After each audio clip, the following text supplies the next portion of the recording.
Gracia y paz para todos. Saludos, mis amados. Muchas bendiciones para todos los que nos están viendo en esta hora, sea de día, de noche, en la tarde, donde quiera que estés en cualquier parte del mundo. Muchas bendiciones para tu vida. Te saluda tu amigo y hermano Carlos López Serrano desde aquí, desde los controles del portal Ágora, la Biblia en su mundo. Estamos en un programa más de reaccionando a los videos. En esta ocasión, amado, vamos a estar reaccionando a una gran cátedra del profesor Antonio Piñero sobre las variantes en el Nuevo Testamento. Y quise reaccionar a este video, amado, porque es uno de los videos o cátedras de Antonio Piñero que más me ha gustado. Lo vi hace como 3 años atrás, pero quise hacer esta reacción porque si hay algo en el mundo académico que a mí me encanta, que me gusta mucho, aparte de las otras categorías en las ciencias bíblicas, es la crítica textual. Y aquí Antonio Piñero se desplaza de una forma increíble y nos trae mucha información académica seria de primera mano, y yo creo que es menester reaccionar a este video. Así que saludamos a todas las personas que nos están saludando en esta hora, los que nos están escribiendo.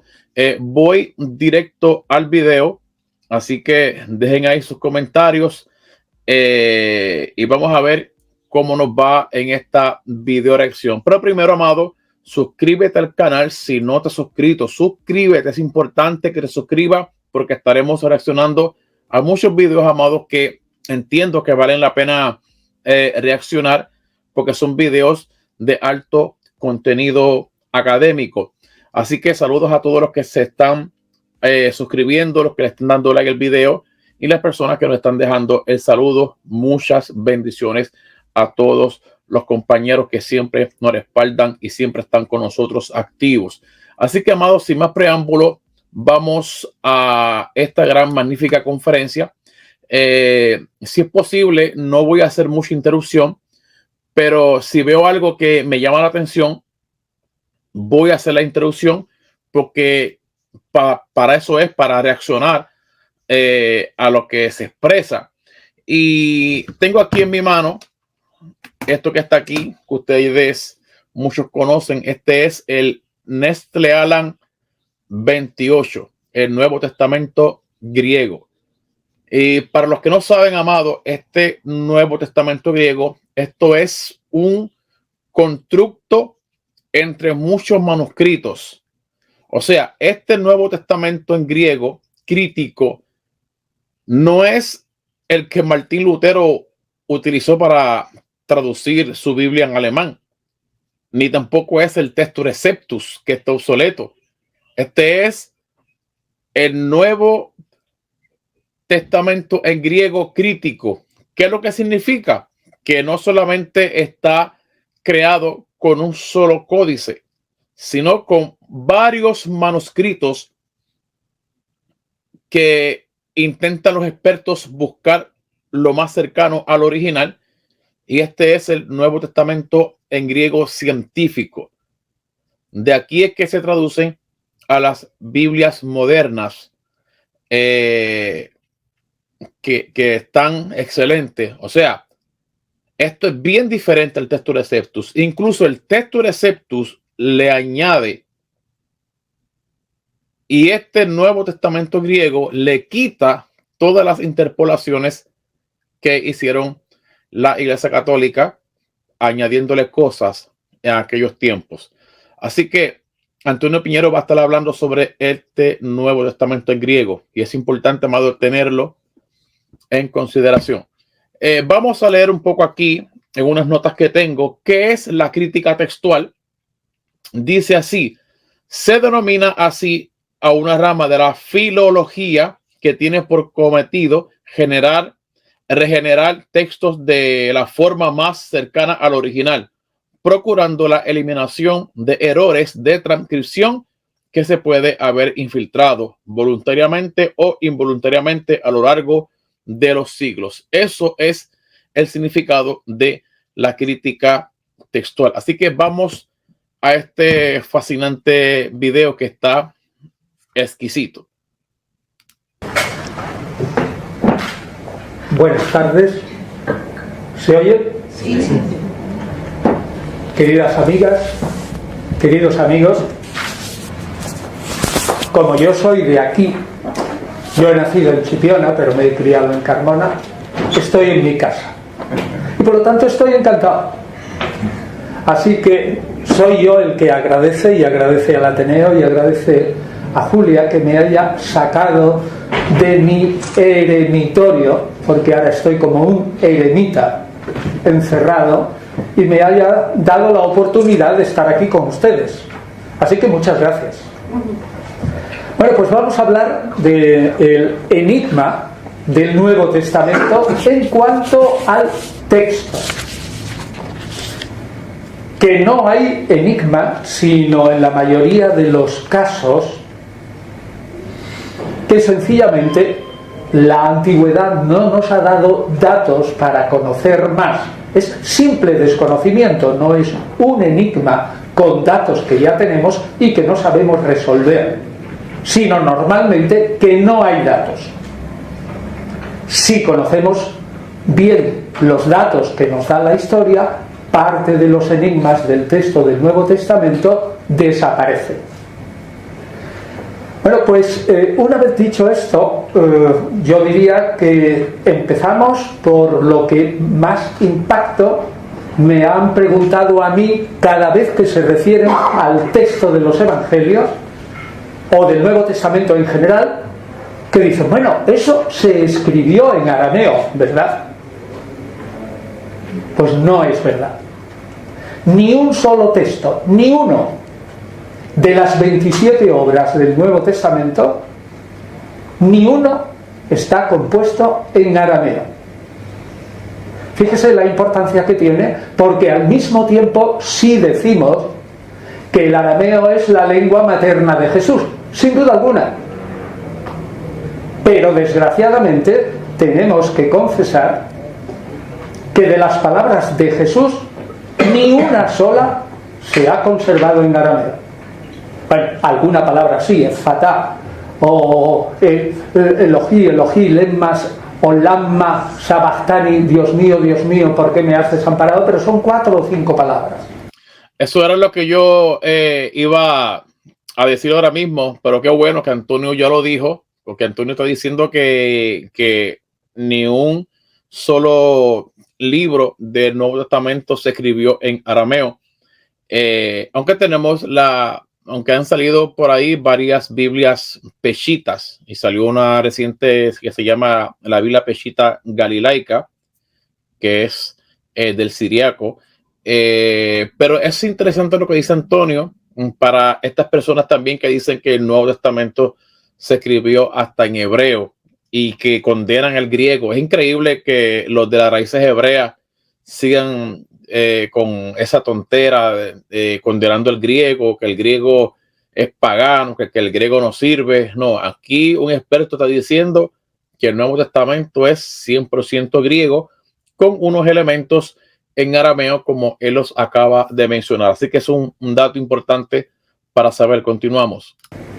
En realidad, el problema está que todo se ha escrito en griego. Era la lengua del Imperio Romano en el Mediterráneo occidental, y no el latín. Fíjese la importancia que tenía el griego, y es que en la propia Iglesia de Roma, la lengua oficial de la Iglesia de Roma era el griego. Y lo que se escribía en la Iglesia de Roma era el griego en el siglo II. El primer tratado de teología en latín se escribe en Roma en el 250. Es decir, es novaciano el autor. Es decir, el griego era como la lengua franca en lo que la gente se entendía. Y ocurrió que gracias a sus seguidores, sobre todo a Pablo de Tarso, ese tesoro de las palabras de Jesús en arameo se tradujo rápidamente a una lengua entendible por la mayoría, incluso de los judíos que no vivían en el Israel de entonces. Así que lo primero que tenemos que decir es que el texto del Nuevo Testamento, tal como lo tenemos ahora, y que decía que no lo conocemos, está escrito no en la lengua ni siquiera de Jesús, digamos, sino de aquella comunidad que fue la matriz del cristianismo, que estaba naturalmente en Jerusalén. Había 3 comunidades, una en Galilea, de la que sabemos poco, otra de la que sabemos prácticamente nada, aparte de su existencia, que estaba en Samaria, y otra que estaba en Jerusalén, de la que conocemos algo más por los Hechos de los Apóstoles. Pero ninguna, ni siquiera uno de los evangelios apócrifos, como el evangelio de los 12 o el evangelio de los nazarenos o de los hebreos, ni siquiera se nos ha transmitido sino en griego. ¿Saben la importancia que esto tiene? Y es que jamás estaremos absolutamente seguros si una palabra de Jesús fue exactamente dicha así o ha sufrido algún pequeño cambio en la traducción. Nunca estaremos seguros. Hay muchos estudios para retrotraducir al arameo a partir del texto griego del Nuevo Testamento las palabras de Jesús, pero si ustedes van a las revistas especializadas se encuentran con que cada uno lo retrotraduce al arameo de una manera distinta, es decir, no tenemos seguridad. Y una cosa sí que quiero decir: si se transmite algo en una lengua, esa lengua deja su impronta en la transmisión. Una lengua es una manera de ver el mundo, una manera de interpretar el mundo. Por tanto, no cabe la menor duda que algo de cambio hay en el mensaje de Jesús cuando se transfiere a otra lengua.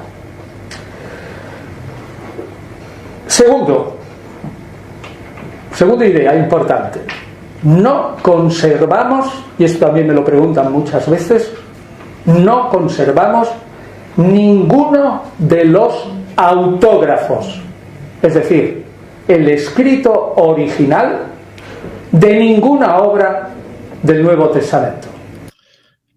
Eso es importante aclarar, amado.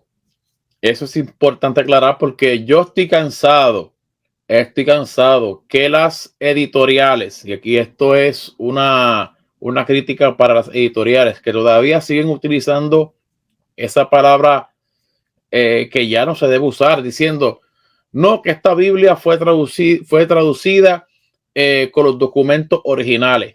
Y tú ves, la mayoría de las Biblias lo expresan así. Los editores escriben, no, traducido con los mejores manuscritos originales. Yo me pregunto, ¿cuáles manuscritos originales? Serán de copias, porque manuscritos originales no tenemos. O sea, no hay del texto escrito por el autor, eso no existe. Eso se perdió. Por eso era que se escribía y se reescribía el texto. Y en esas y en esa parte donde se reescribía eran donde se cometían los errores, las interpolaciones. Eso está claro, amado. Ninguno. Irremisiblemente los autógrafos, es decir, lo que escribió cada uno de los autores del Nuevo Testamento, irremisiblemente, bueno, o casi irremisiblemente, no sabemos si las arenas de Egipto o de Palestina, Israel, puede descubrir o permitirnos descubrir algo, pero parece que irremisiblemente se ha perdido.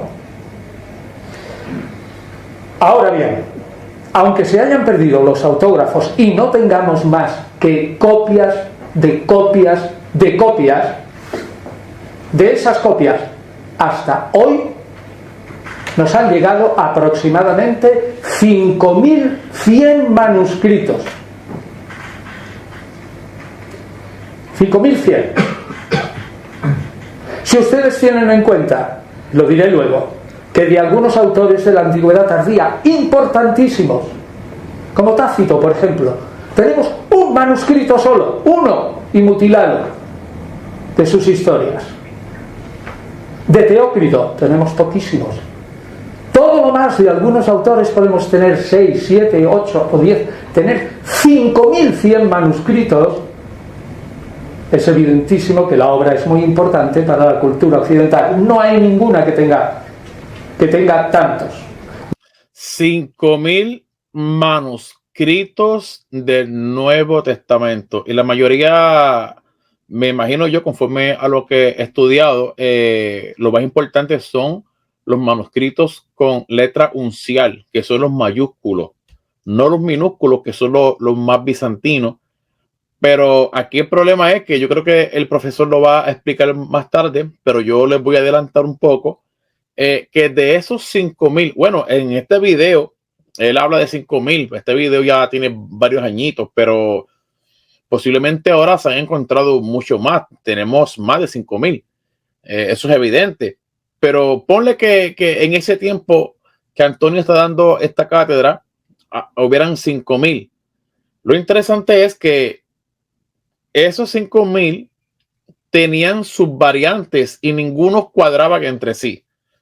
O sea, y es como explica Piñero, que de estos documentos se elaboraron tantos porque estos documentos eran importantes en esa cultura. Tremendo. Desgraciadamente, si van ustedes a la calle, aunque se publiquen 29 millones, 30 millones de ejemplares del Nuevo Testamento cada año y se vendan o se regalen 30 millones de ejemplares, la inmensa mayoría no ha leído el Nuevo Testamento. Salgan ustedes a la calle y pregúntenle a alguno, o si lo han leído no caen en la cuenta, y pregúntenle: oye, por favor dime, ¿qué dice Filipenses? Dice: mande. Ni idea para repetir eso. Pues el fundamento. Sin embargo, no se conoce. Bueno, pues de esos 5100 aproximadamente manuscritos, los tenemos de tres clases. Uno que están escritos en letras mayúsculas, otros en letras minúsculas y otros que están escritas en mayúsculas o en minúsculas, pero en papiros antiguos. Los manuscritos en mayúsculas normalmente son caros, son pocos y están escritos en pergamino. Los manuscritos en minúscula, que empiezan aproximadamente en el siglo IX, la mayoría están escritos en, bueno, hay algunos en pergamino, pero en papel. Oíste lo que dijo: los pequeños son los bizantinos, que fueron escritos en el siglo IX. O sea, ya estamos alejados del siglo I, siglo II y siglo III. Imagínate cuántos siglos han pasado y cuánta mala pluma ha alterado sus textos. Y hablo así, amado, porque es una realidad. Los textos fueron alterados. ¿A qué me refiero con alterados? Las interpolaciones, eso es una alteración al texto original. Enójese conmigo o no se enoje, pero tenemos Biblias, la mayoría alteradas. Incluso ese texto de Primera de Juan 5:7, porque tres solo quedan testimonio en el cielo, el Padre, Hijo y Espíritu Santo, eso es un añadido posterior que no aparece en los mejores manuscritos más antiguos del siglo II, siglo III. Eso es una gran realidad, amado. Pues para eso existe la crítica textual, para intentar rescatar el texto en su estado original. Y papiros antiguos, descubiertos desde finales del 18 hasta hoy, hay solamente 129 papiros que no cubren ni mucho menos la totalidad de todo el Nuevo Testamento. Pues bien, de los mayúsculos hay solo 300. Solo 300. Pero tienen un problema. Son muy antiguos, hasta el siglo IV. Pero esas letras mayúsculas están escritas todas seguidas. No hay diferencia entre palabras. Fíjese, es difícil leer así. No hay diferencia entre palabras. Así va todo seguido, aunque sean mayúsculas. Entonces, la diferencia entre palabras la tienen que hacer los lectores.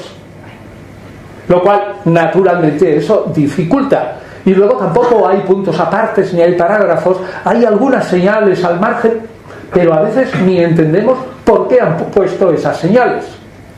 Eso me recuerda a antes que los masoretas tomaran el control de los textos hebreos, aquel paleohebreo antiguo que era todo escrito, todo pegado, porque los masoretas son los que le dan las puntuaciones, los que ponen los puntos, las comas, pero eso es un trabajo posterior. Pero antes de eso, el hebreo se leía todo pegado. Y eso es lo que está explicando Antonio Piñero, que los códices unciales, que son los más tempranos, siglo III, siglo IV, o sea, se leen todos corridos y es un poco difícil captar qué es lo que dice el texto, pero para eso, gracias a Dios, tenemos gente experta que han codificado todos esos manuscritos y por eso tenemos lo que hoy conocemos como el Nestle Aland edición 28, el Nuevo Testamento Crítico Científico, ¿ok? Este Nuevo Testamento Martín Lutero nunca lo conoció, ni Juan Calvino, ni todos los padres de la iglesia. Esto es algo moderno. De los minúsculos hay aproximadamente 2.800.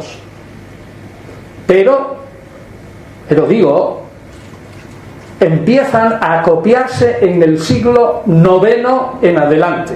Fíjense muy tardío, lo que les estoy diciendo. Muy tardío. Los mayúsculos son normalmente del siglo IV.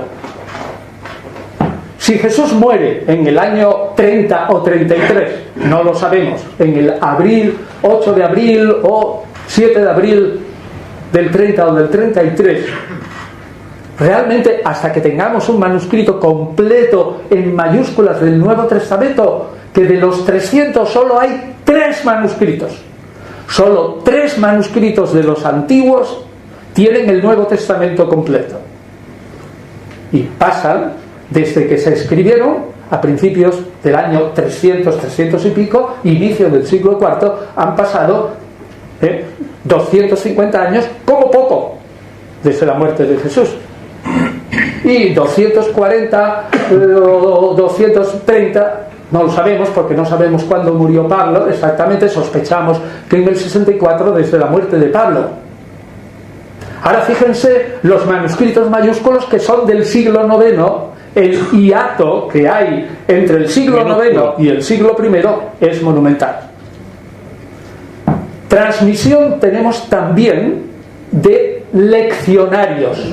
Hay unos 2.000 leccionarios aproximadamente. Un leccionario son textos del Antiguo y Nuevo Testamento cortados para leernos los domingos en las iglesias, pero la mayoría son muy modernos. Pues bien, fíjense en todo esto. Este número tremendo de manuscritos, aunque ya digo que ni mucho menos todos, en total solo 59 manuscritos, de 5.100, solo 59 manuscritos, 3 unciales y el resto minúsculos, tienen el Nuevo Testamento completo. Pero entre los 5.100 manuscritos hay en total 500.000 variantes. 500.000. Eso es mucho. 500.000 variantes. Wow. ¿Usted está escuchando eso, amado? 500.000 variantes. Es que ese es el problema. Al no tener los textos originales, y lo que tenemos es copia de copia de copia de copia. Imagínate, del siglo, ejemplo, un papiro o un manuscrito del siglo III al siglo X. ¿Cuántos siglos han pasado? Casi 8 siglos. ¿Tú sabes lo que se puede añadir y quitarle en 8 siglos? Eso es mucho. Eso es mucho, mucho, mucho, pero mucho. ¿Quién maneja 500.000 variantes? Es cierto que de esas 500.000 variantes, es decir, que escriban una palabra de distinta manera, hay aproximadamente 300.000 que son meramente ortográficas. Es decir, escriben una palabra de una u otra manera, hay un cambio de palabra, hay errores, hay mala puntuación. Bien, 300.000 podemos quitarlos, pero hay 200.000 variantes todavía. Sí les puedo decir que esas 200.000 variantes no son todas ni mucho menos importantes. Variantes serias, entre los manuscritos puede haber entre 150 a 200 variantes que afectan de alguna manera a algún punto de la teología cristiana. Eso es un punto bastante interesante que nos trae el profesor Antonio Piñero, porque él está aclarando aquí algo que verdaderamente a nosotros como creyentes nos debe de interesar. O sea, la iglesia tiene el Nuevo Testamento como fuente infalible de la fe. O sea, ahí está la fe de la iglesia en el Nuevo Testamento. O sea, las doctrinas vitales, esa teología que maneja el Nuevo Testamento, que la iglesia moderna hace hermenéutica para intentar en qué nos puede bendecir esa palabra a nosotros. Antonio está diciendo que la mayoría de las variantes no afectan a la teología cristiana, pero sí hay algunas cuantas que sí pueden retocar un poco lo que es esa teología, pero que no afectan en nada la teología cristiana que se cree en este tiempo, y eso es un punto a favor de la crítica textual. O sea, que nos ha sacado a la luz todas estas variantes, pero qué bueno que personas como Antonio expliquen esto, porque ya sabemos que Antonio pues es una de las autoridades en habla hispana. Eso es un buen punto. 150 a 200 variantes. Pero en algún caso las variantes son tremendas. Por ejemplo, en los Hechos de los Apóstoles, entre el manuscrito del Vaticano, que quizás sea el mejor, que se designa con una B de Barcelona mayúscula, o con un 0 y un 2, el 02, pues hay una diferencia entre el manuscrito 04 o Codex Bezae.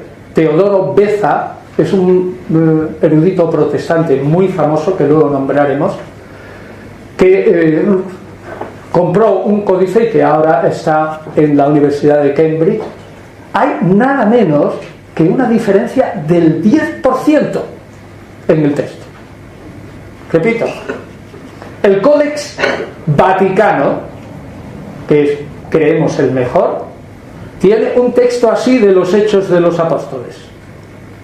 El otro códice, que es el segundo o el tercero mejor, tiene un 10% más. BBC así es así. ¿Cuál es el original? ¿Cuál fue el texto que dictó el Espíritu Santo? ¿Se sabe? Es más, la Iglesia, y en esto muy sabiamente, nunca jamás ha determinado cuál es el texto oficial inspirado por el Espíritu Santo del Nuevo Testamento. Nunca lo ha hecho y nunca lo hará. Evidentemente, con 500.000 variantes no se puede establecer un texto oficial del Espíritu Santo. Así que en ese aspecto, lo que dice la Iglesia en líneas generales, no solo la católica, sino la ortodoxa y sobre todo los luteranos y otros protestantes, es que el texto del Nuevo Testamento está vivo en la Iglesia y que el Espíritu de Jesús vive dentro de cada comunidad, y que por lo tanto no es necesario determinar cuál es el texto que inspiró el Espíritu Santo. Claro, aquí Antonio está hablando pues ya de términos de fe en cuestión de las iglesias, que considera que la Biblia es inspirada. Yo creo en la inspiración, o sea, yo creo en la inspiración. Lo que yo no creo es en la inerrancia. Claro está, decir que yo no creo en la inerrancia, ya eso sería una palabra fuerte dentro del cristianismo, porque la mayoría de los cristianos cree en la inspiración y la inerrancia bíblica, la inerrancia de la Biblia, que si la Biblia no tiene errores, que no contiene nada de eso, no, amado. escuchemos a los expertos. Hay más de 5,000 variantes. ¿Por qué? Porque no tenemos el texto original. Al no tener el texto original, o sea, es complicado este tema, pero yo en lo personal he optado por no creer en la inerrancia bíblica, ya que la crítica textual pues está intentando resolver problemas de altos rangos para podernos traer a la mesa un buen texto más pegado al texto que fue inspirado, y que en aquel no había errores porque fue el primero, pero los demás, los que nos han llegado a nosotros, pues sí tiene errores. Pero resulta que todos los investigadores, si no tenemos un texto delante fijo, no hacemos investigación del Nuevo Testamento. Así que nos encontramos con que no hay un texto oficial y no tenemos un texto fijo, y sin embargo tenemos que investigar qué es lo que dice el Nuevo Testamento, porque la función del filólogo, la mía, es muy modesta en sí, es anterior a la teología, no es religión todavía. Los teólogos vienen después. Lo que hace el filólogo es, con estos manuscritos, estudiarlos muy cuidadosamente, examinarlos, editarlos muy bien, y una vez editados, intentar ver entre esa maraña de variantes y esa maraña de manuscritos, ver cuál pudo ser el texto que más se acerca al original. Y una vez que lo establece, la misión del filólogo es decir, el texto griego es este, de esta frase. La traducción más correcta es esta. Y posiblemente, quizás, tal vez, lo que entendió el primer lector que leyó esta frase de Pablo o del Evangelio de Marcos, por ejemplo, significaba esto. Posiblemente. Pero de ahí no pasamos. Ahora bien, sí que podemos establecer muchas posibilidades de tal modo que el teólogo, más tarde, una vez que el filólogo ha establecido el texto y le ha dado un sentido conforme al primer lector, pueda especular teológicamente. Pero claro, eso significa que tenía razón Philip Melanchthon, un compañero de Lutero. Melanchthon, probablemente le suena quizás, cuando dijo que la escritura, escribían todos en latín, la escritura no se entiende teológicamente si antes no se explica filológicamente. Es decir, antes que hacer una labor de teología, tenemos que determinar qué significa un texto en concreto. Y realmente a veces es muy difícil porque las variantes son exageradamente muchas.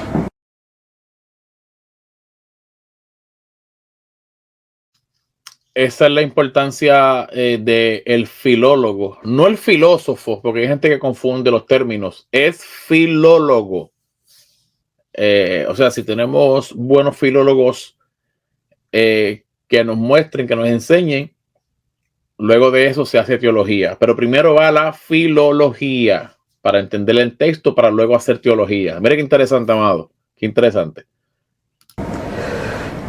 Lo único que tiene que hacer la crítica textual es intentar reducir ese inmenso número de testigos a una cantidad que sea manejable. Es decir, si son 5.100 y yo no los puedo manejar bien, y un potentísimo ordenador también, pero con dificultades, con 500.000 variantes son muchas, pues lo que hay que hacer es agrupar los manuscritos por familias. ¿Cómo se agrupan los manuscritos por familia? Primero, sabiendo la procedencia geográfica. ¿De dónde vienen? ¿De Egipto? ¿De Asia Menor? de Lidia, vienen a lo mejor de las Galias, vienen de Roma. Segundo, la edad del manuscrito. Pero ahí nos encontramos una cosa. Yo puedo determinar más o menos 50 la edad, por ejemplo, de un pergamino por medio del carbono 14. Corto un trocito, se quema y por la ceniza y la radiación se sabe más o menos de qué edad es el pergamino. Sí, pero eso no te indica nada de qué edad es lo que está escrito en ese pergamino.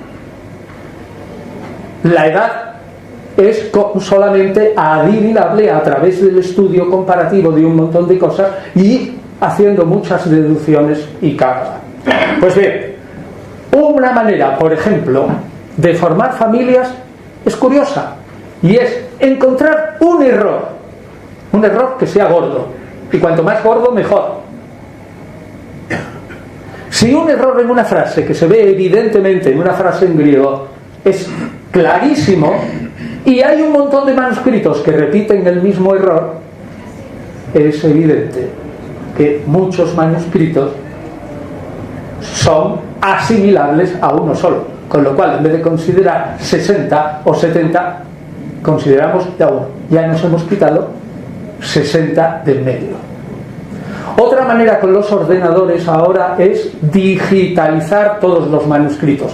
Están casi todos prácticamente digitalizados y se van por familias.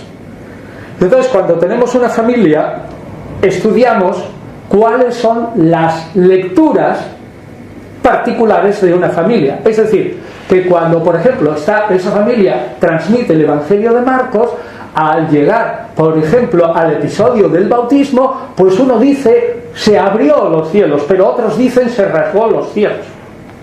Entre abrirse y rasgarse hay una diferencia. Bueno, pues hay ahí una variante. Pues además resulta que en cada uno de los pasajes puede haber diversas variantes. Se escogen aproximadamente 800 variantes y se digitalizan. Y luego se hacen pasar todos los manuscritos que están digitalizados por el ordenador, y si tienen de esas 800 un número suficientemente elevado de variantes iguales, naturalmente ahí nos encontramos con una familia. Es decir, en una palabra, lo que tiene que hacer la crítica textual es hacer manejable el inmenso número de manuscritos, que si no, no podemos hacer nada bueno. Pues por si fuera poco, además de los manuscritos, tenemos lo que llamamos versiones antiguas del Antiguo Testamento. El Antiguo Testamento en griego fue traducido a partir del siglo II al latín, al siríaco, la lengua de Siria, que es arameo. Eso sí que es bueno, ¿eh? Fíjese el proceso. Del arameo se pasa al griego, el arameo se ha perdido, por ejemplo, en los evangelios, y luego del griego, que muchas veces está traducido al pie de la letra, por suerte, se vuelve a pasar al arameo. Bueno, pues en muchos casos hay muchas cosas que debieron ser así en las palabras de Jesús, y ya tenemos el griego, el arameo que podemos ver debajo, y los sirios, que entendían muy bien arameo y griego, pues lo tradujeron al siríaco, y por lo tanto merece respeto, porque esa gente eran de lengua materna siríaca. Así que algunas versiones antiguas, como el latín, el griego y la versión copta, es decir, la versión alejandrina, egipcia, copt es Gipt, todo viene del árabe, ¿eh? ¿Cómo entendían los árabes? Y Gipt eran como entendían los árabes el griego Aegyptos. Perdían el tos final, el ay principio, y les quedaba Gipt.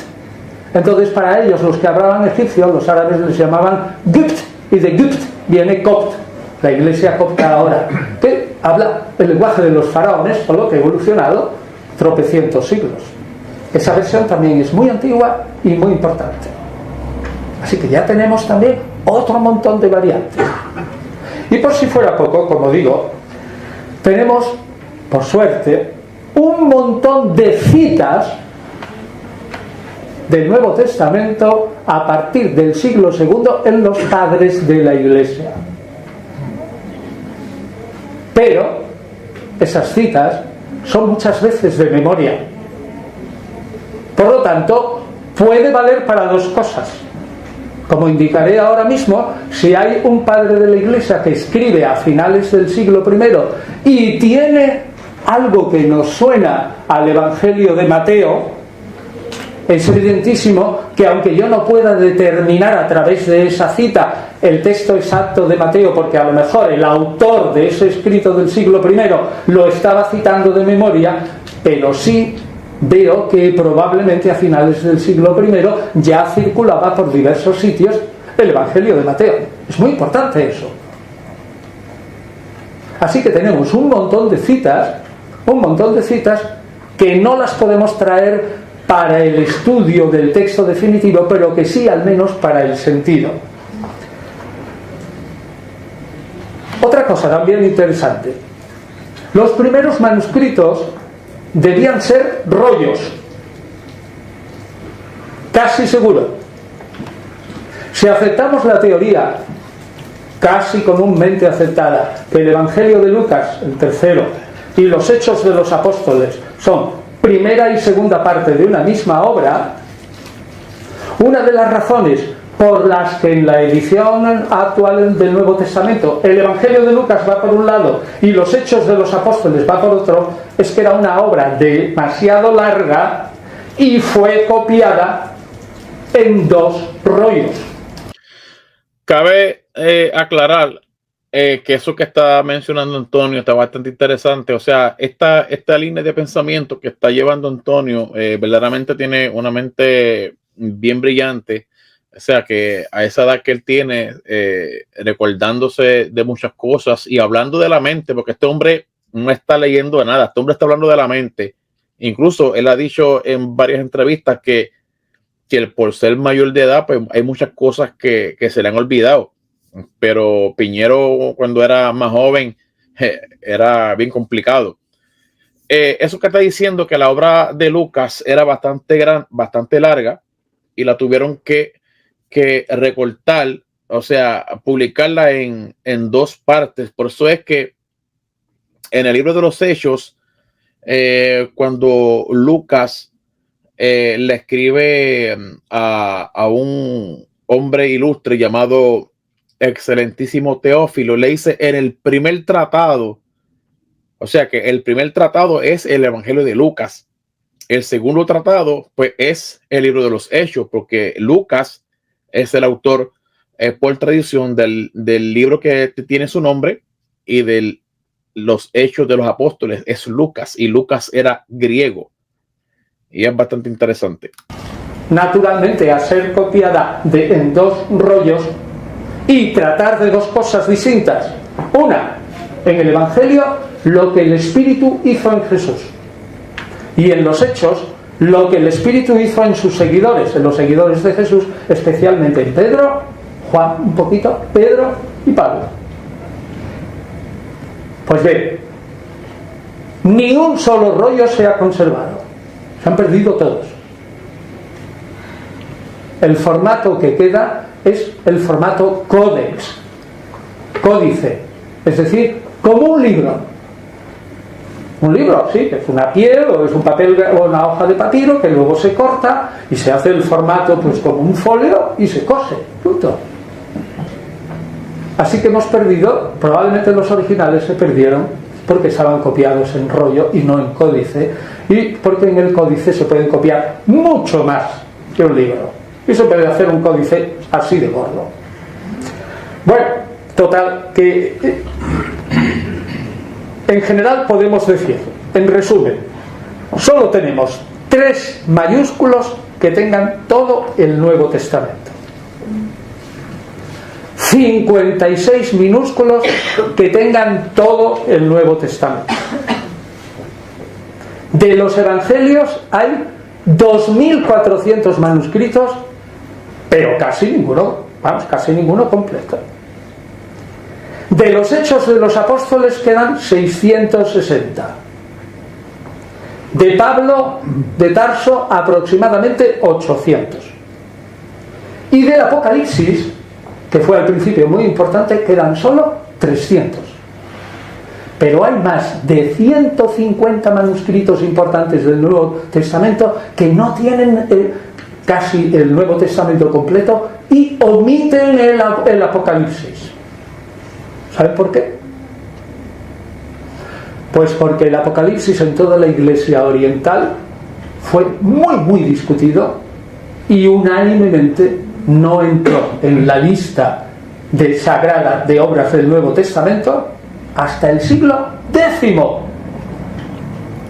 Interesante lo que está hablando aquí Antonio Piñero sobre el libro del Apocalipsis, y eso yo lo he consultado con unos libros que tengo aquí, y sí, el Apocalipsis casi no entra en el canon del Nuevo Testamento. Aquí Piñero está dando una fecha exacta, o sea, estamos hablando del siglo X.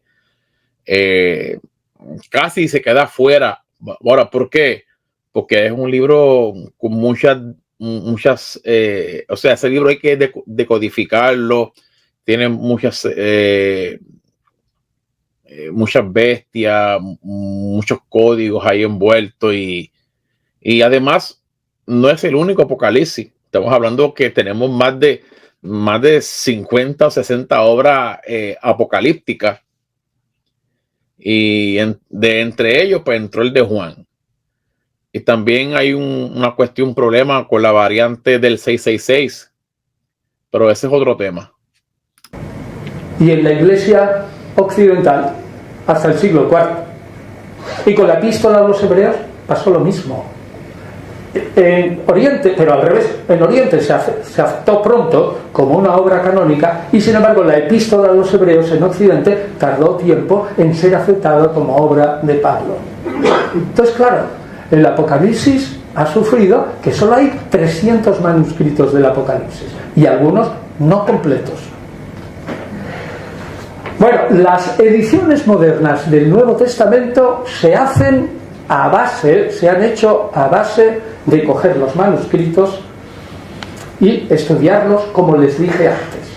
Pero nunca se imprimió el Nuevo Testamento naturalmente en un libro moderno hasta que no se difundió el invento de la imprenta. Y el primer Nuevo Testamento científico moderno se hizo en España, en 1513, en la Universidad de Complutum, Alcalá de Henares, con unos manuscritos que no sabemos cuáles son, pero que ciertamente no son del Vaticano.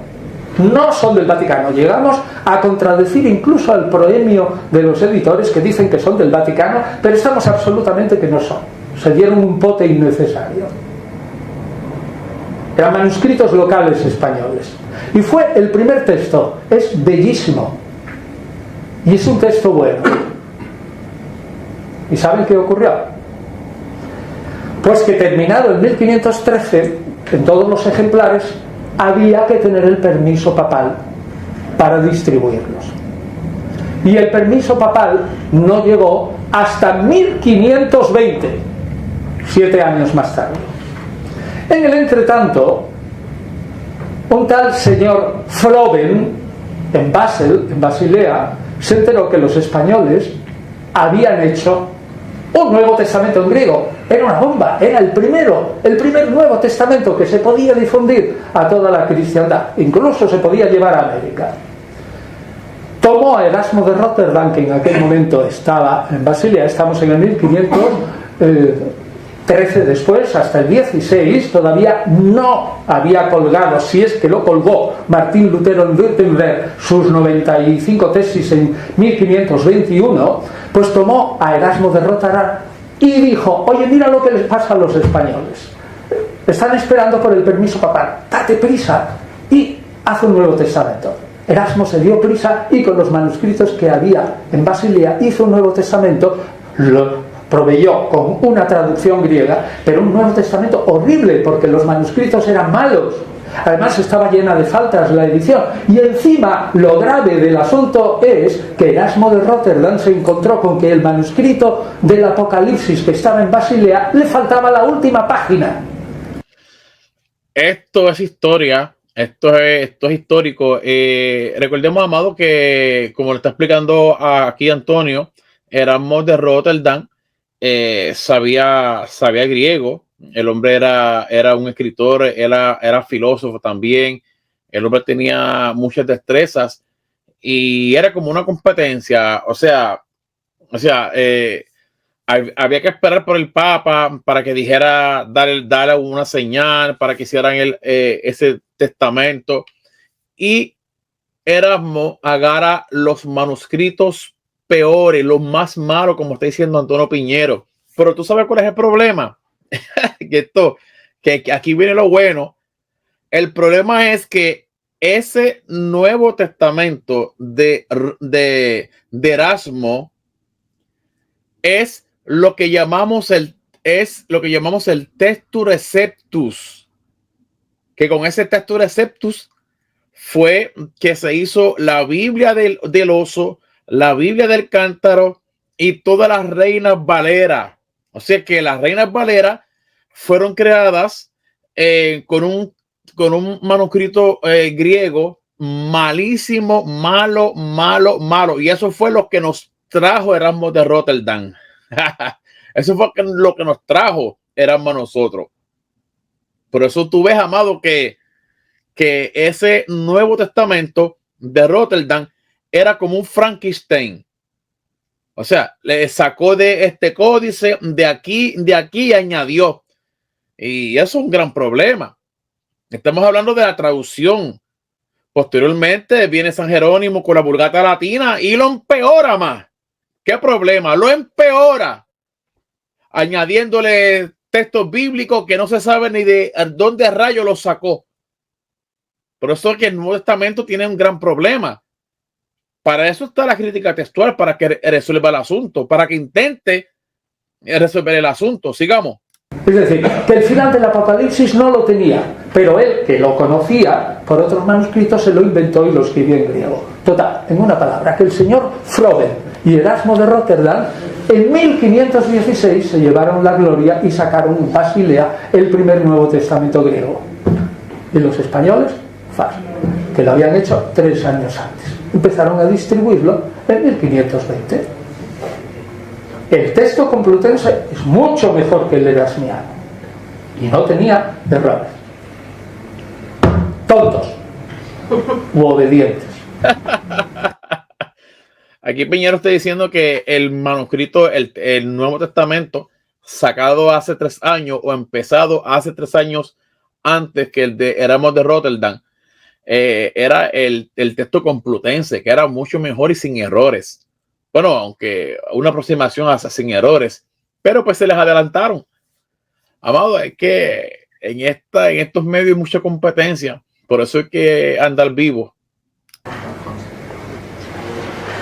Las ediciones modernas no empiezan hasta 300 años más tarde, del 1517, largos, porque durante 300 años un texto no bueno, como era el de Erasmo, fue el que dominó toda la ciencia del Nuevo Testamento, sobre todo entre los protestantes. Wow. En 1831, un señor que era un mero filólogo, se llama Karl Lachmann, editor de Virgilio y todo eso, cogió unos cuantos mayúsculos buenos, 1831, y hizo la primera edición del Nuevo Testamento moderno. En 1876, un erudito alemán que se llama Tischendorf, T-I-S-C-H,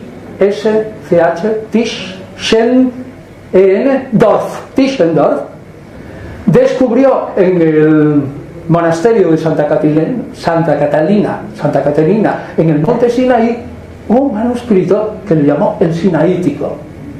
Y a base del Sinaítico hizo un Nuevo Testamento que fue revolucionario. Se usa hasta hoy porque el texto de la edición, que es así, tiene una línea arriba y todo lo demás son variantes de manuscritos. Hasta hoy se utiliza. Luego, en 1887, unos ingleses, Westcott y Hort, H-O-R-T, en vez del sinaítico, utilizaron el Vaticano. Y uniendo el Vaticano y el sinaítico, hicieron una edición del Nuevo Testamento que fue también revolucionaria.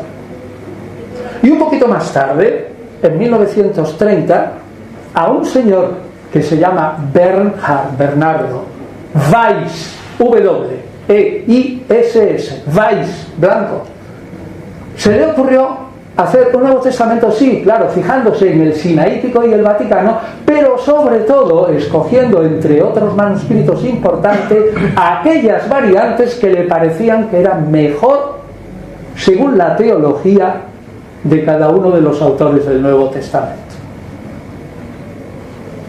Totalmente distinto ese método.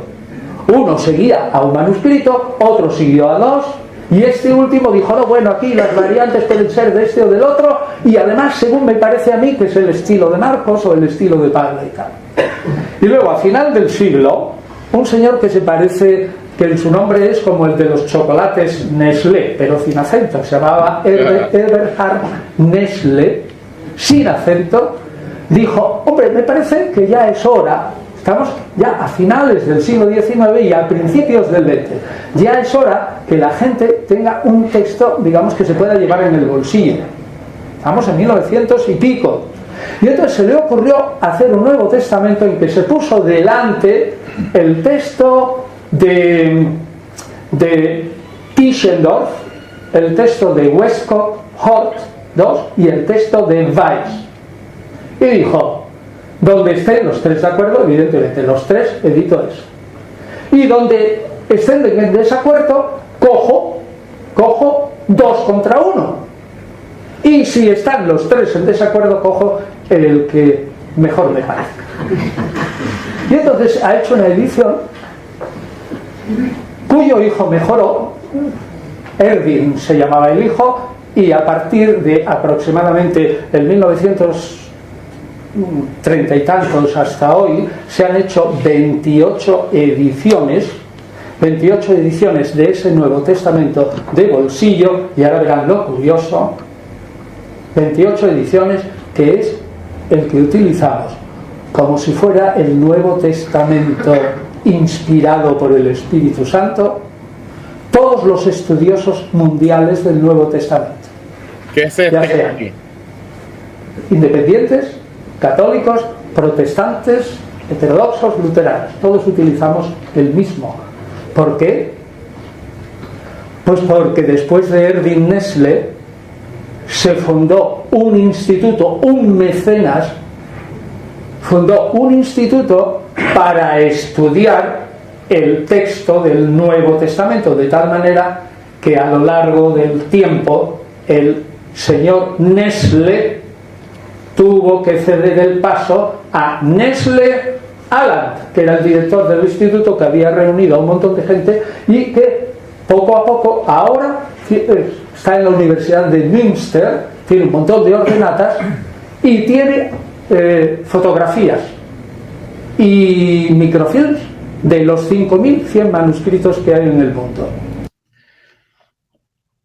Antonio está hablando de esta gran obra que es el Nestlé Aland, el que ya hablé al principio. Y mire qué interesante que esta obra la utilizan la mayoría, o sea, todos los que estudian a nivel académico, científico, el Nuevo Testamento, sean católicos, ortodoxos, judíos, agnósticos, ateos, todos pasan por este libro, Novum Testamentum Grace. Todos pasan por aquí. O sea, estamos en la edición 28. Miren qué hermoso está esto, amado. Recuerden que este es el Nuevo Testamento que nunca Martín Lutero conoció, Juan Calvino, ni los padres de la iglesia conocieron este Nuevo Testamento. Este Nuevo Testamento es exclusivo de nuestra generación. Aquí tenemos el texto reconstruido, no con un solo manuscrito, sino con múltiples manuscritos, buscando las mejores variantes para expresarlas en un texto. ¿Qué tenemos aquí? Aquí tenemos el aparato crítico. Este es el aparato crítico. Aquí los que saben leer bien griego encontrarán las variantes, por qué se eliminó, que esta es otra posible añadidura. Aquí lo tenemos, amado. Este es el texto griego científico. Le pregunté a un biblista, yo en mi ignorancia, porque veía que hacía muchos comentarios, y le dije, profesor, ¿qué Biblia usted utiliza para sus estudios? Y él me dijo, yo no utilizo ninguna traducción de la Biblia. Yo le dije, no, ¿y qué usted utiliza? Me dijo, yo leo del texto griego científico directamente. Y yo, ok. Y luego me dice, porque todos los académicos estudiosos del Nuevo Testamento tienen que leer desde el texto griego. No podemos leer versiones ni traducciones porque estas muchas veces no son a la altura de la honestidad, porque cada cual tiene sus ideales y su grupo selecto. Imagínate, los testigos de Jehová tienen un revolú con el griego, pero este es el texto que está hablando Antonio Piñero. Un texto que los padres de la iglesia no conocieron, ni Erasmo conoció esto, ni Martín Lutero, ni nadie. Esto es lo mejor de lo mejor para una buena lectura del Nuevo Testamento. Así que sigamos aquí.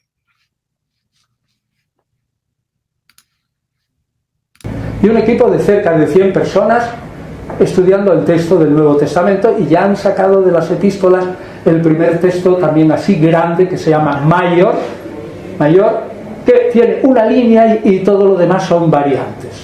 Pues bien, fíjense lo curioso.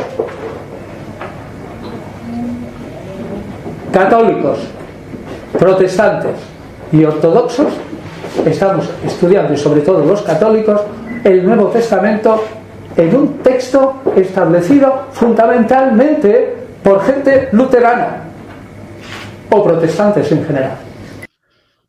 Esto es otro, y qué bueno que lo dice Antonio, que la creación de este Nuevo Testamento científico es creado, amado, por los protestantes, o sea, por la iglesia luterana y todo ese movimiento protestante. Son los que le están metiendo mano a este Nuevo Testamento, y de ahí estudian los católicos, los ortodoxos que estudian, los judíos, los ateos y los agnósticos. Eso es un dato interesante, que esta obra es hecha por los protestantes, incluso para el siglo XVIII. La ilustración, ¿con quiénes nacen? ¿Con quién nace la ilustración? Con los protestantes, o los protestantes de la iglesia alemana, que al principio la iglesia católica estaba rehúsa con todo este tipo de pensamiento crítico. La iglesia católica era bien fundamentalista, pero hoy ya la iglesia católica en los estudios bíblicos se ha abierto a la academia, y eso es un buen paso por los católicos que también están estudiando. Pero los que iniciaron todo esto fueron los protestantes. Los protestantes fueron los que iniciaron todo esto de la ciencia bíblica en el 1700 por allá, fuertemente. Aunque Baruch Spinoza para 1700, 1600 fue el que despertó esa espinita de que, pero ya son con obras como el Antiguo Testamento y eso. Pero es un buen dato que trae aquí Antonio Piñero. Es una ironía, ¿no?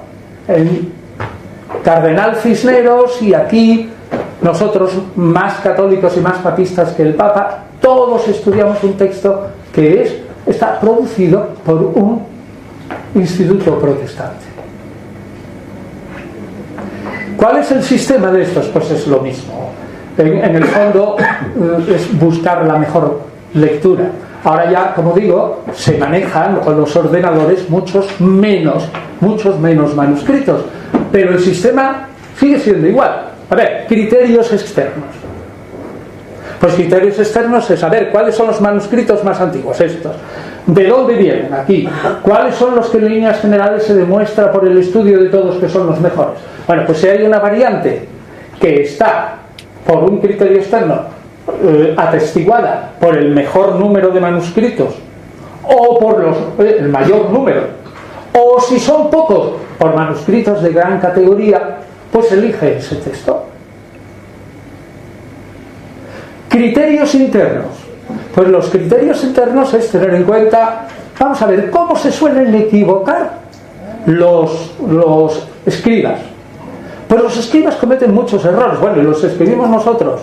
Si ustedes se fijan, si en un manuscrito o estamos copiando, bueno, ya no lo hacemos, ¿no? Pero si copiamos de una plana una línea que empieza por dos palabras iguales y 6 líneas más abajo se repiten esas dos palabras iguales al principio de la línea a la mano izquierda, pues es evidente que mucho se pasará de la línea 22 a la 26. ¿Por qué? Porque como son iguales, ¡pum!, y se han saltado 4 líneas. Bueno, pues hay muchos errores de los escribas que ya los conocemos y entonces ya sabemos de qué pie cojean. Y también hay otras normas que son también de sentido común.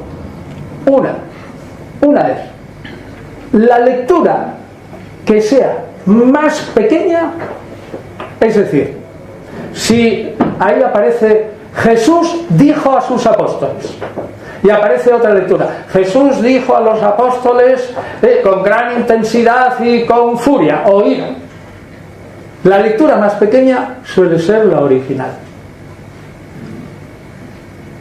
Otra norma. Eso está bien interesante, que la lectura pequeña es la más original.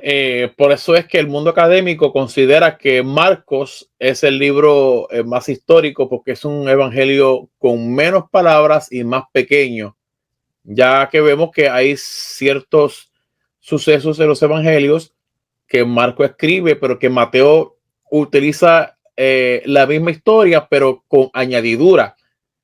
Como es el caso del bautismo de Jesús. Si ustedes han leído detenidamente el bautismo de Jesús, vemos que en el bautismo de Jesús hay algunas variantes ahí, en el sentido de que Mateo tiene que añadirle una conversación en pleno bautismo. Él tiene que añadirle eso, cosa que esa conversación no aparece en Marcos, porque Marcos hace el primero, pues Marcos no pone ningún tipo de conversación en el bautismo. Mateo, para intentar declarar ciertas cosas, porque Jesús tiene que bautizarse, si él es el Hijo de Dios, si él es sin pecado y todo el asunto. Pero entonces Mateo tiene que añadirle una conversación para intentar explicar o resolver el problema. Vemos que en Lucas el asunto está diferente. Lucas antepone primero a Juan el Bautista en la cárcel y luego pone el bautismo. O sea, y en el evangelio de Lucas, ¿quién bautizó a Jesús? Eso es un gran problema. Y Juan, que escribe posteriormente después, él omite el bautismo de Jesús. Y él eliminó el problema de raíz. O sea que eso que está hablando Piñero es bastante interesante. Así que, amado, ¿qué usted opina sobre estas cátedras que está dando Antonio Piñero? Está súper interesante. Escríbalo ahí en los comentarios, amado. Escríbalo en los comentarios ahí. Déjese sentir. La lectura más difícil suele ser la original. Por ejemplo, en Marcos, al principio, en el capítulo 1, cuando se presenta Marcos a Jesús, que cura a un paralítico, y un texto dice, Jesús se enfureció y le dijo, oye, vete y preséntate al sacerdote y tal. Y otro texto dice, Jesús se compadeció. Vamos a ver, ¿cuál es la lectura más difícil? Evidentemente, Jesús se enfureció. ¿Por qué? Porque la imagen que tenemos de Jesús, sobre todo a partir del siglo II, es un hombre manso y humilde de corazón. No nos lo imaginamos enfadado, y sin embargo probablemente Jesús era un hombre de un carácter mucho más fuerte de lo que nos imaginamos. Pues entonces la lectura más difícil, la que tenemos que imprimir, es Jesús se enfureció. Y esa parte de que Jesús se enfureció no la vas a encontrar en el texto Receptus de la Reina Valera. Incluso tampoco la vas a encontrar, creo que en la Biblia de Jerusalén tampoco está. Esa lectura técnica así de que Jesús se enfureció en el Evangelio de Marcos la vas a encontrar en la Biblia textual edición 4. ¿Por qué? Porque la Biblia textual edición 4, yo entiendo que la Sociedad Bíblica Iberoamericana hizo un gran trabajo en el Nuevo Testamento, porque el Nuevo Testamento tiene un alto por ciento de traducción del Nestle Aland 28. O sea, el Nuevo Testamento de la Biblia textual 4 es traducida de aquí. Ahora, no es el caso del Antiguo Testamento, que es un compilado, es un Frankenstein, una recopilación como de 5 manuscritos, y es un poco complicado, por eso que aparece un poco media desordenada la Biblia hebrea de la Biblia textual 4, pero en el Nuevo Testamento sí hicieron un gran trabajo, así que ahí se la doy a la Biblia textual 4. Y esa palabra que dice Piñero, y Jesús enfurecido, la vas a encontrar en la versión de la Biblia textual 4. Y así son. Eso es el estilo. Ahora, ayudados con ordenadores, pero, digamos, la manera de trabajar es la misma. No hemos avanzado nada más desde el siglo XIX ahora en metodología, nada más que gracias a la depuración de los textos por medio de los ordenadores. Los sistemas son los mismos, los mentales, como ponderamos, los mismos que ya el editor colega de Tischendorf a final del siglo XIX estableció como normas usuales para tratar un manuscrito y sus variantes. Bueno, pues una vez dicho esto, tenemos que pasar a considerar el texto en sí mismo y hacer 3 observaciones que son muy, muy importantes. El texto actual, que sale de ese instituto de Münster y que utilizamos todos, la edición 28ª de Nestle Aland, ese texto en realidad recoge aquel texto del Nuevo Testamento que circulaba en el año 200. Es decir, el Nuevo Testamento que tenemos nosotros ahora no se retrotrae más que hasta el año 200. ¿Por qué?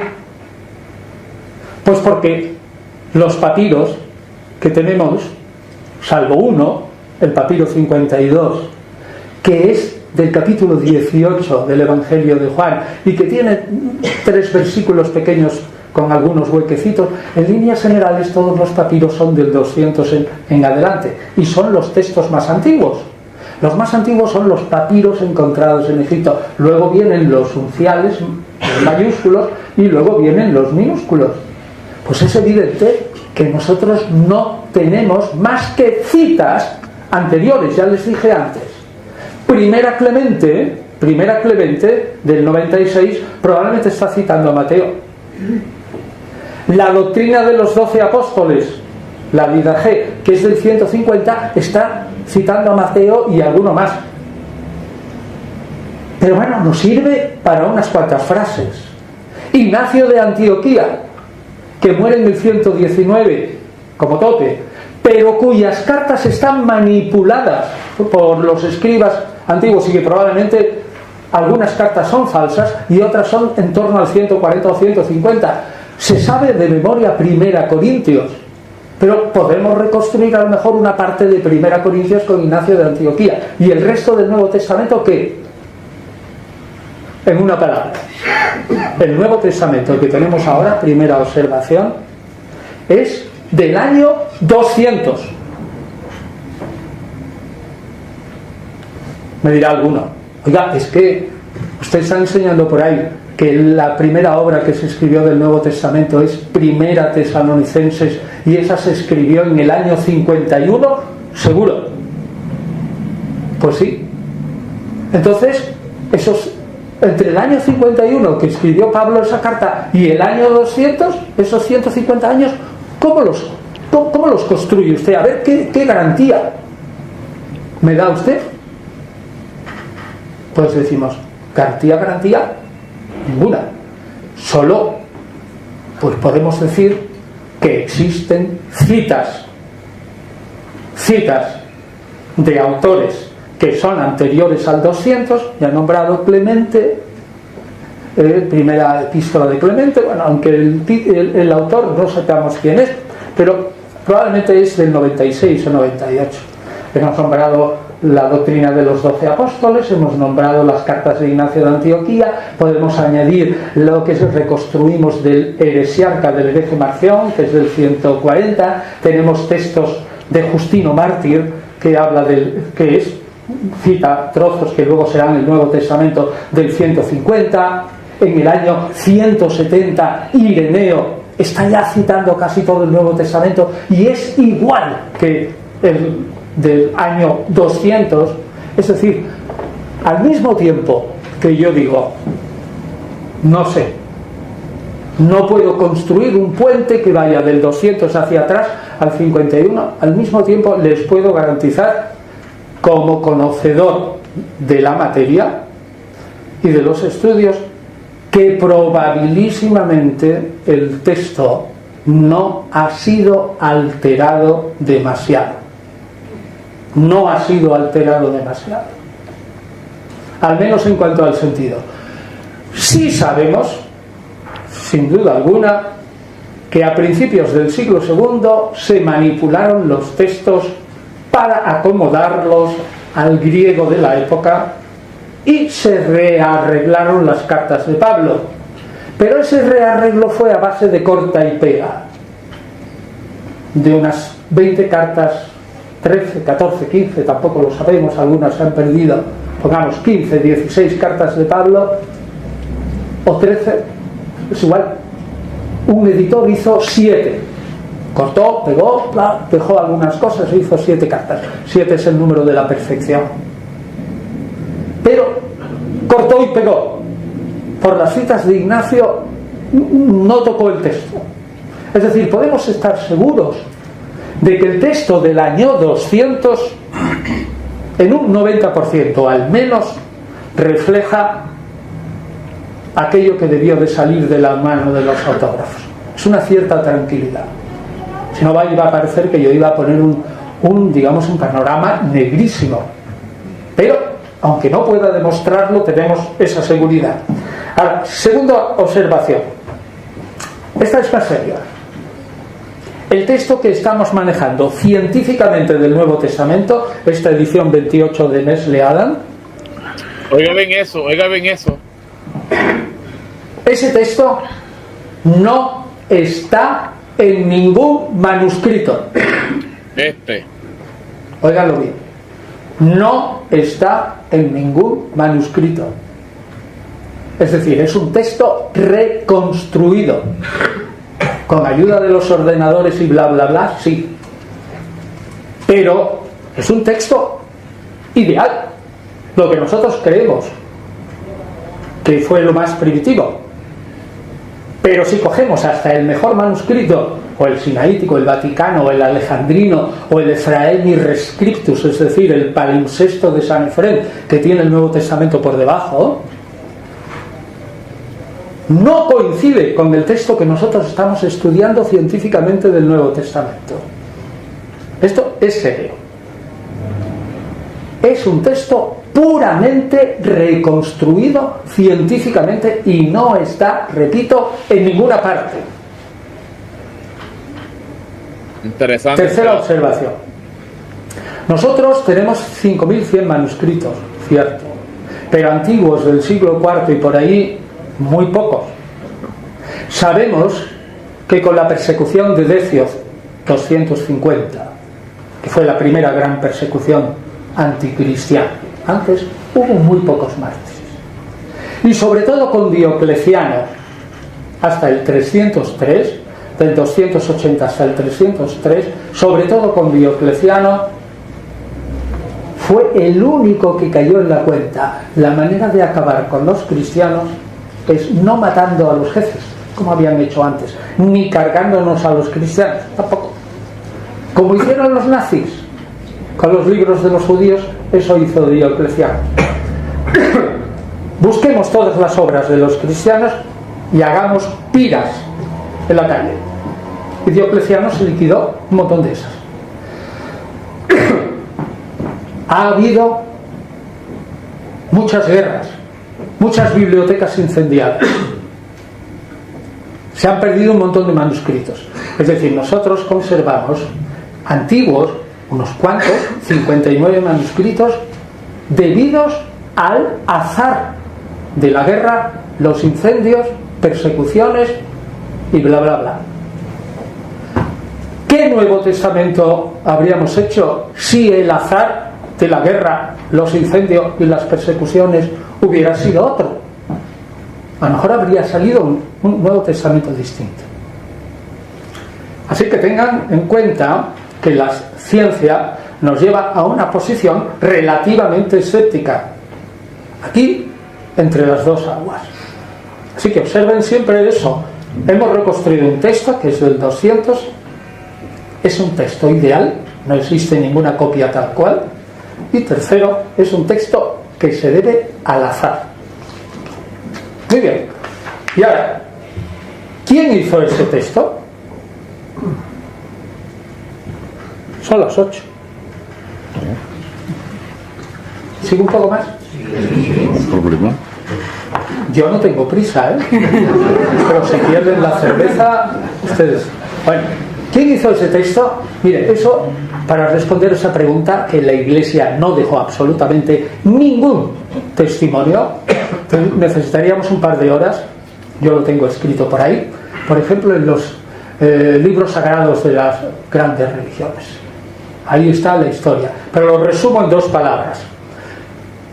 Una protoiglesia, ahora diré cuál es, escogió y formó el Nuevo Testamento basándose probabilísimamente en 3 razones: que las obras provinieran de autores que directa o indirectamente vinieran a su vez de los apóstoles, es decir, no de un cualquiera.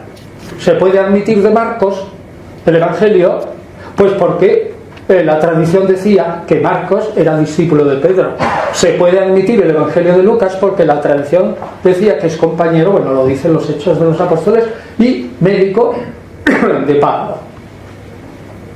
Primer argumento, tiene que tener una autoridad apostólica. Segundo argumento, que responda a una cierta ortodoxia.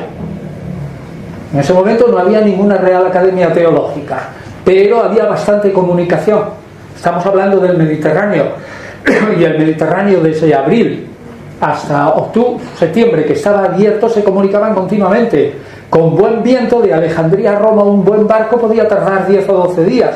Una carta podía llegar o 3 meses. De Alejandría a Roma en 10 días o 3 meses, pero llegaba. Y por último, esto es una suerte de alergia que me entra a mí, no se preocupen que no me pongo malo, ya se pasará.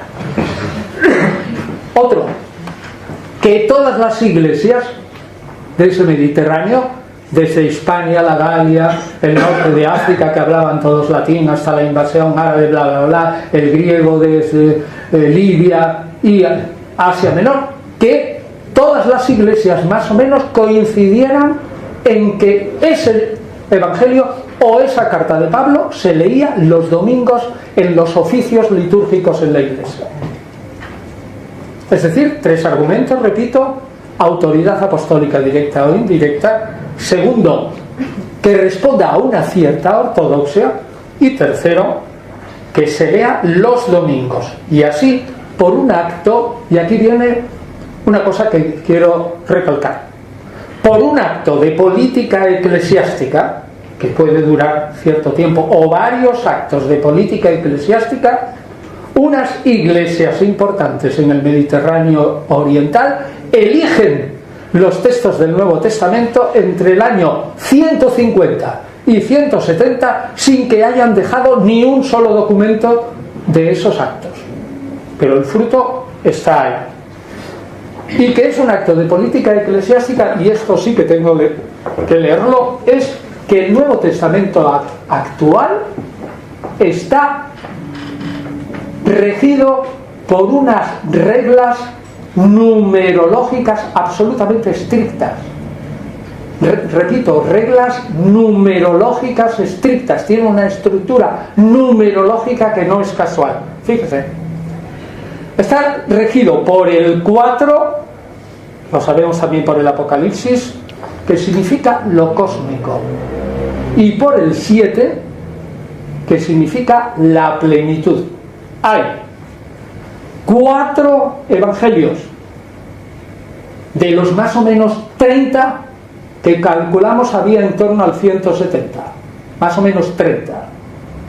Ahora quedan restos de 83 y los he publicado yo en todos los evangelios, pero al 170 debería haber unos 30. Hay 4 que son los 4 puntos cardinales. Hay 7 cartas de Pablo. Fueron manipuladas 13 o 14 o 15 o las no sé, hasta 7. Hay otras 7 cartas atribuidas a Pablo que hoy vemos que son de sus seguidores, pero es igual, están atribuidas en total 14. Las cartas auténticas de Pablo son 1 Tesalonicenses, Gálatas, 1 Corintios, 2 Corintios, ojo dicho, 1 Tesalonicenses, no segunda, Gálatas, 1 Corintios, 2 Corintios, Filipenses, Filemón y Romanos. El resto son de sus seguidores. Hay 7 cartas del resto de los apóstoles. 1, 2 Pedro, Jacobo, Judas, 1, 2, 3, Juan. 7. Y el último libro, el Apocalipsis del Nuevo Testamento, que es una carta, contiene dentro 7 cartas. Es decir, la estructura numérica del Nuevo Testamento está hecha con el 4 más 14, o sea, 7 más 7, más 7, más 7. Es imposible que eso proceda del azar. Eso es un acto de política eclesiástica que dura tiempo. Segunda idea a este propósito. Se deja entrever que en este acto de política eclesiástica hubo una negociación. Una negociación. Y ahora yo puedo desvelar. ¿Quién negociaba ahí? Pues probablemente, como las iglesias judeocristianas, había 2 grandes ramas de cristianos. Una derivadas de la iglesia de Jerusalén y de los judíos, y otras derivadas de los judíos helenistas y luego de Pablo, que habían predicado a los paganos. 2 grandes ramas divididas en varias ramas. La primera gran rama, la judeocristiana, fue liquidada fácticamente por el Imperio Romano en las 3 grandes revoluciones de los judíos contra Roma. 66-73 la primera revolución, la segunda en torno al 114-117 en la época de Trajano, y la tercera de Adriano, que tiene que ver con España, desde el 132 al 135. El Imperio Romano se liquidó a un montón de judíos y a todos los judeocristianos. Es que no quedaron nada más que discípulos de Pablo y discípulos de los helenistas.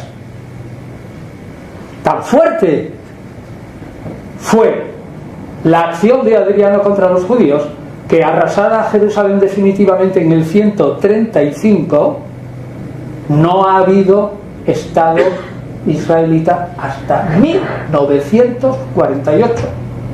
O sea que fue una destrucción total. Pues bien, en mi opinión, hay muchos que defienden que las iglesias que hicieron esta selección son iglesias petrinas, es decir, dependen de Pedro. y que existía una iglesia unificadora, y unificada, o si quieren, unificada y unificante, que bajo el nombre de Pedro recogió a todos los demás, incluidos los de Pablo. Esa teoría es profundísimamente errónea. De Pedro tenemos en el Nuevo Testamento 10, 15 anécdotas. Un montón, más que de nadie. Pero si ustedes analizan, no hay ni un solo texto en el Nuevo Testamento, y es la única fuente.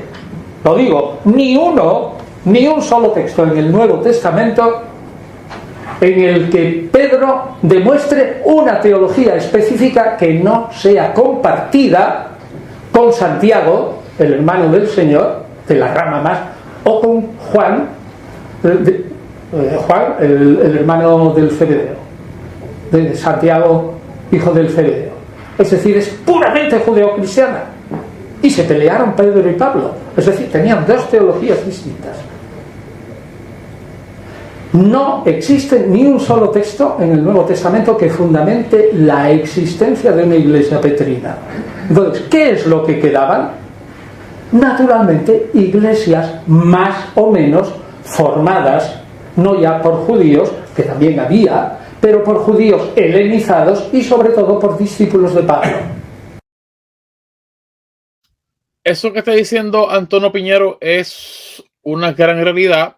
Tenemos que recordar que la mayor parte del Nuevo Testamento, no por decirlo en su totalidad, pero un alto por ciento, es teología paulina. Recordemos que Pablo escribe primero y posteriormente los evangelios, y los evangelios contienen la teología paulina. Incluso en la carta de Pedro creo que en la segunda, si no me equivoco, dice que las cartas de Pablo son difíciles de entender. ¿Por qué? Porque el mensaje de Pablo es más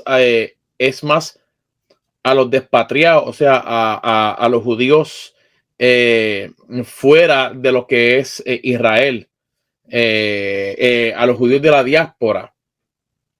Por eso es que el apóstol Pablo sale a hacer sus viajes misioneros, pero Pedro se centra en donde, en Jerusalén, y sin embargo Pablo se centra en Antioquía, porque había dos iglesias. Estaba la iglesia en Jerusalén, que es como quien dice la iglesia madre, y estaba la iglesia de judeocristianos en Antioquía, y ahí es que Pablo hacía sus viajes. Y eso que está diciendo Antonio Piñero es una realidad. Casi no existían esas iglesias petrinas, pero sí iglesias paulinas.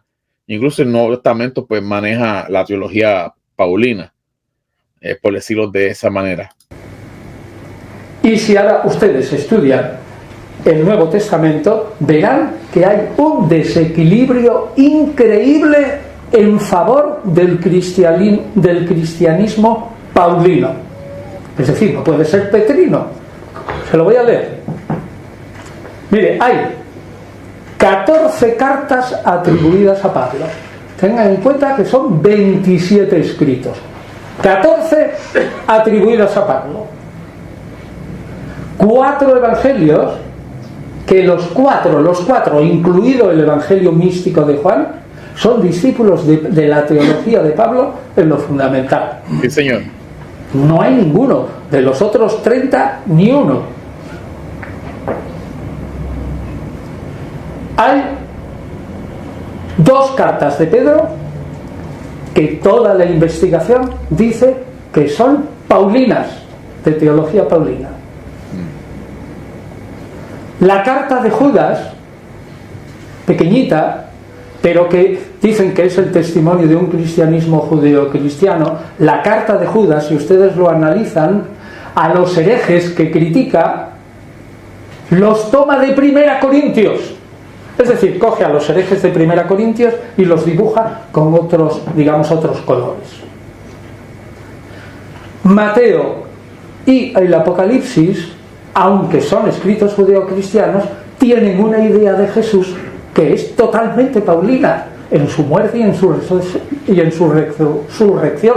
Es más, El Apocalipsis tiene una idea de la divinización de Jesús que va mucho más que Pablo todavía. Es decir, que pudo ser acogido perfectamente.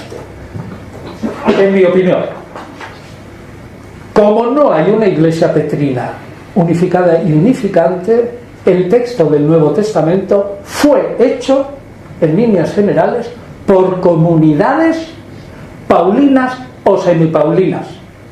Y conclusión, por tanto, de las dos grandes ramas y de todos los cristianismos que hubo, cuantos fueran, 10 o 12 o algo así al principio, porque todas las ramas judías se dividieron en varias y las ramas paulinas en varias, de todos esos cristianismos que hubo, el Nuevo Testamento es el fundamento no del cristianismo, sino de un cristianismo, el que resultó vencedor.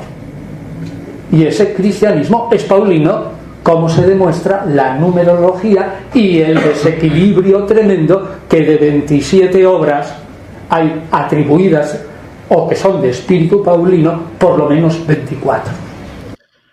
Eso que dice Piñero, usted lo puede investigar más a fondo en su libro mítico,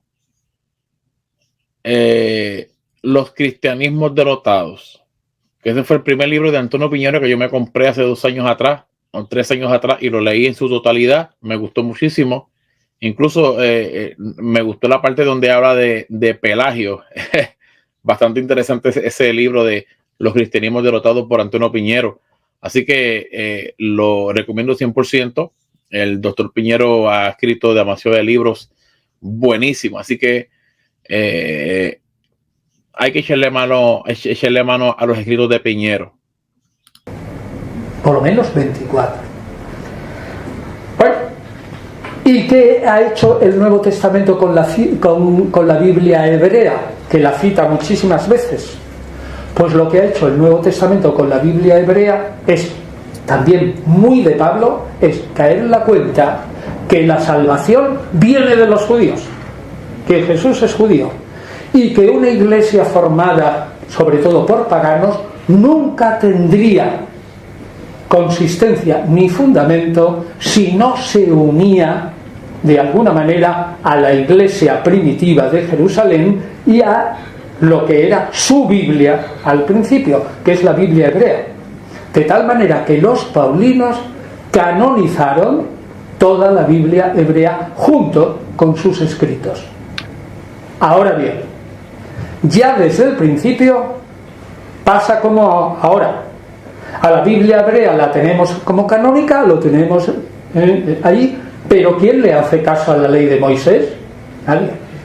Y ocupa pues toda la gran parte de los 5 primeros de la libros de la Biblia. ¿Y quién se rige por la moral estricta del Antiguo Testamento ahora entre los cristianos? Pues nadie. Es decir, la Biblia la tenemos, fundamentalmente la Biblia hebrea, como testimonio de los profetas que apuntan hacia Jesús, que es el Mesías cristiano. Luego la Biblia hebrea es sagrada, pero más que valer por sí misma, que vale sobre todo por el testimonio que da de Jesús. Y entonces se une el paulinismo con el judaísmo fundamental. En una palabra, y sintetizo, y ya termino. El Nuevo Testamento es enigmático. Y hay algunos problemas del Nuevo Testamento que no sabemos resolver. Pero termino con lo que dije al principio.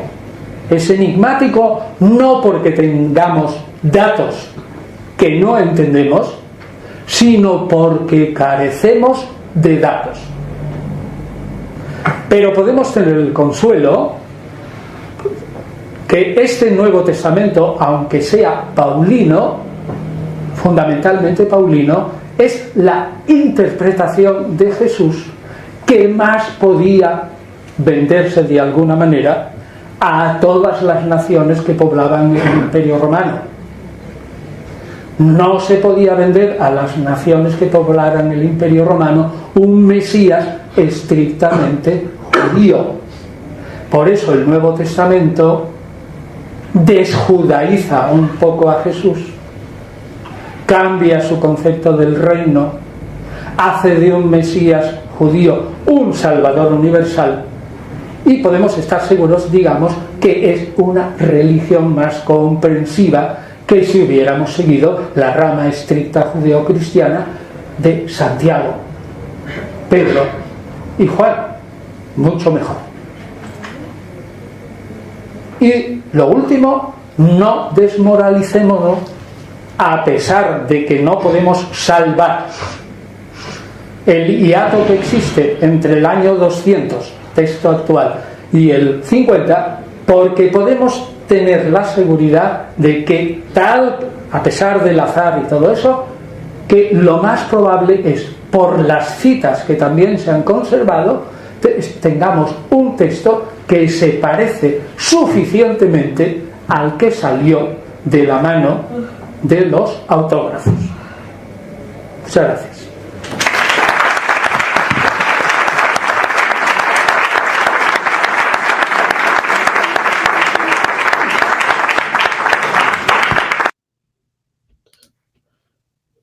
Bueno, amado, ¿qué les pareció esta excelente charla? ¿Qué le pareció esta cátedra?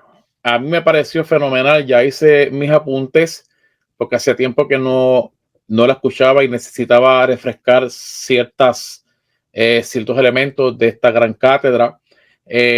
Así que, amado, estamos sumamente contentos, agradecidos por todos ustedes que siempre nos acompañan en cada transmisión y en cada exponencia que yo traigo o trae algún compañero que invitamos aquí o alguna sala abierta. Así que, amado, te invito a suscribirte al canal, te invito a que le des like a este video, lo comentes, lo compartas y también que le des, activa la campanita para que te lleguen las futuras notificaciones, porque esto va a seguir y vamos a seguir haciendo, amado, video reacciones. Así que escríbeme en los comentarios qué video quieres que reaccionemos, tal vez algún video académico que te haya gustado, que tú sepas que está buenísimo. Haznoslo saber, amado, escríbelo en los comentarios para tenerlo en cuenta para otra próxima reacción. Así que, amado, muchas bendiciones para todos y será hasta la próxima ocasión. Seguimos en la victoria y seguimos también, amado, en esto de... Escuche. Seguimos en las reacciones. Shalom, shalom.